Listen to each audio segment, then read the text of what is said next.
अब हम लोग पढ़ेंगे Newton's laws of motion. Newton ने 3 लॉ दिया था। First laws of motion, second laws of motion और थर्ड लॉज ऑफ मोशन। पहला पढ़ते हैं हम लोग फर्स्ट लॉज ऑफ मोशन के बारे में। Newton's first laws of motion state that an object remain at rest और continuously to move in a straight line with uniform speed unless an external force unbalance फुड applied. First laws of motion ये कहता है कि कोई भी object अगर rest में है तो वो रेस्ट में रहना चाहेगा, और कोई भी ऑब्जेक्ट अगर मोशन में है तो वो मोशन में रहना चाहेगा, जब तक किसी भी तरह का एक्सटर्नल फोर्स अप्लाई ना करे तब तक। इसको समझेंगे हम लोग एक एग्जांपल की मदद से। मानो कि एक फुटबॉल है, वो रेस्ट में है, तो वो अपने आप को रेस्ट में रखना चाहेगा। जब तक उसको कोई एक्सटर्नल फोर्स अप्लाई नहीं करेंगे तब तक वो मोशन में नहीं आएगा। तो उसको एक्सटर्नल फोर्स अप्लाई करने के लिए मान लो कि लड़का आया, उसको किक किया, एक्सटर्नल फोर्स लगा उस फुटबॉल के ऊपर और फिर वो मूव करने लगा, तो उसको हम लोग फर्स्ट लॉज ऑफ मोशन कहेंगे। एक और एग्जांपल देखो, मानो कि एक फुटबॉल है जो मूव कर रहा तो वो अपने आप को मोशन में रखना चाहेगा, लेकिन उसको स्टॉप करने के लिए एक एक्सटर्नल फोर्स आएगा। जैसे कि एक लड़का आया, उसको स्टॉप कर दिया फोर्स लगा के, तो उसको हम लोग फर्स्ट लॉज ऑफ मोशन कहते हैं। दूसरा पॉइंट है कि फर्स्ट लॉज ऑफ मोशन को हम लोग लॉज ऑफ इनर्शिया भी कहते हैं। इसके लिए ये जानो कि इनर्शिया किसे कहते हैं। Inertia is the tendency of an object to stay at rest or keep moving in the same way unless an external force change its state. Inertia जो होता है ना, वो एक टेंडेंसी होता है जो किसी भी ऑब्जेक्ट, अगर कोई ऑब्जेक्ट रेस्ट में है तो उसको रेस्ट में रखेगा, और कोई भी ऑब्जेक्ट मोशन में है तो उसको वो मोशन में रखेगा, जब तक किसी भी तरह का एक्सटर्नल फोर्स अप्लाई ना हो तब तक। तो उसको हम लोग इनर्शिया कहते हैं।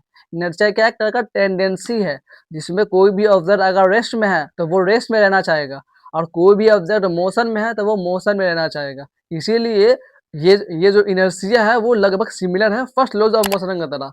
इसीलिए फर्स्ट लॉज ऑफ मोशन को हम लोग लॉज ऑफ इनर्शिया भी कहते हैं। अगला पढ़ते हैं हम लोग मोमेंटम के बारे में। मोमेंटम क्या होता है? Momentum of a body is the product of its mass and velocity. Momentum जो होता है ना, वो मास और वेलोसिटी का प्रोडक्ट होता है। मोमेंटम को हम लोग पी से डिनोट करते हैं। पी मतलब कि momentum, P is equal to M V. M मतलब मास और वी मतलब हुआ वेलोसिटी और पी मतलब हुआ मोमेंटम। मोमेंटम के ऊपर अब हम लोग एक एग्जांपल देखते हैं। मानो कि एक फुटबॉल ए है जिसका मास 2 केजी, दूसरा फुटबॉल बी है जिसका मास हुआ 1 केजी। जो ए फुटबॉल जिसका मास ज़्यादा है वो ज़्यादा स्पीड से वेलोसिटी से मूव कर रहा है, लेकिन टीम जो जो बॉल बी है वो कम वेलोसिटी से मूव कर रहा है। तो इसका मतलब क्या है कि मोमेंटम जो होगा बॉल ए का वो ज़्यादा होगा, क्योंकि उसका वेलोसिटी भी ज़्यादा स्पीड से मूव कर रहा है। दूसरा कि उसका मास भी ज़्यादा, तो उसका जो बॉल ए है उसका मोमेंटम भी ज़्यादा होगा। मोमेंटम डिपेंड करता है उसके मास और उसके वेलोसिटी के ऊपर।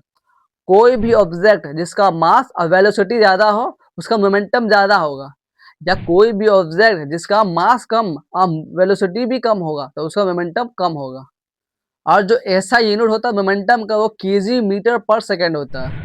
अब हम लोग पढ़ते हैं सेकेंड लॉज ऑफ मोशन के बारे में। Newton second laws of motion state that the rate of change of momentum of an object is directly proportional to the applied force and take place in the direction of the force. Second laws of motion कहता है कि force is directly proportional to rate of change of momentum. Momentum के rate पे जितना change आ रहा है वो directly proportional होगा फोर्स के। एक एग्जांपल लो, जैसे कि एक कार है जिसका मास m है, इनिशियल वेलोसिटी u है, फाइनल वेलोसिटी v है, t टाइम है, इनिशियल मोमेंटम mu है, फाइनल मोमेंटम mv है। सेकेंड लॉज ऑफ मोशन क्या बोल रहा है? f is directly proportional to rate of change of momentum, तो f is equal to mv minus mu by t। उसके बाद m कॉमन आ गया, v minus U by T बचा।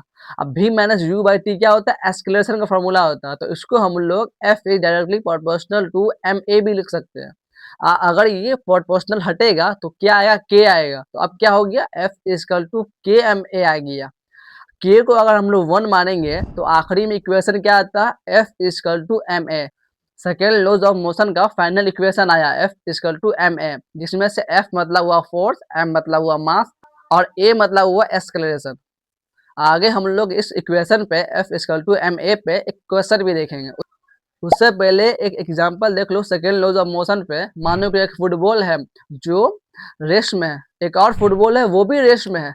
दोनों तरफ हम लोग फोर्स अप्लाई कर रहे हैं, जो ऊपर वाले जो जो ए फुटबॉल है उस पे फोर्स लग रहा है 50 न्यूटन का और जो बी है उस पे फोर्स लग रहा है 10 न्यूटन का। तो स्पीड से कौन जाएगा? तो जो ए बॉल है वही जाएगा क्योंकि उस पे ज़्यादा फोर्स लग रहा है इसलिए। जो बॉल बी है उस पे फोर्स कम लग रहा है, इसका मतलब क्या है कि वो स्लो-स्लो मूव करेगा। लेकिन जो बॉल ए है वो फास्ट मूव करेगा क्योंकि उस पे ज़्यादा न्यूटन का फोर्स लग रहा है। हम जो अब हम लोग पढ़ेंगे इस चैप्टर का लास्ट टॉपिक जिसका नाम है third laws of motion. Third laws of motion state that if a body exert a force on a second body, the second body exert a force that is equal magnitude and opposite direction। Third laws of motion बोलता है every action has an equal and opposite reaction. कहने का मतलब ये हुआ है कि अगर तुम किसी भी ऑब्जेक्ट के ऊपर फोर्स लगा रहे हो तो इसका मतलब क्या है कि वो सामने वाला ऑब्जेक्ट भी तुम्हारे ऊपर फोर्स लगाएगा। अब इसको हम लोग समझेंगे एक एग्जांपल की मदद से। मानो कि एक वॉल है जिसके ऊपर तुम लगा रहे हो 100 न्यूटन का फोर्स, तो जो वॉल है वो भी तुम्हारे ऊपर 100 न्यूटन का फोर्स लगाएगा। जो थर्ड लॉज ऑफ मोशन यही कहता है, अगर तुम किसी के भी ऑब्जेक्ट के ऊपर फोर्स लगा रहे हो, चाहे कितने भी न्यूटन का लगाओ, तो तुम्हारे ऊपर भी वो उतना ही न्यूटन का फोर्स लगाएगा।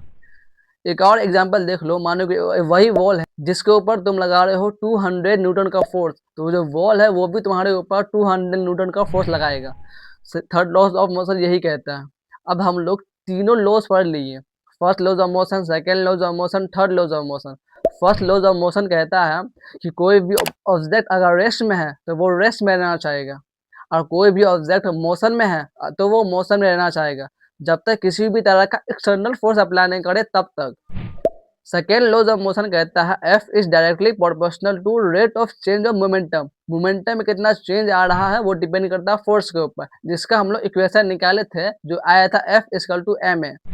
थर्ड लॉज ऑफ मोशन कहता है every action has an equal and opposite reaction. जितना भी तुम अगर किसी भी ऑब्जेक्ट के ऊपर फोर्स लगा रहे हो तो सामने वाला ऑब्जेक्ट भी तुम्हारे ऊपर उतना ही फोर्स लगाएगा। तो चैप्टर हमारा समाप्त होता है।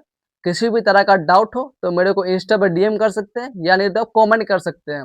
इसी तरह के वीडियो के लिए लाइक शेयर और सब्सक्राइब कर देना।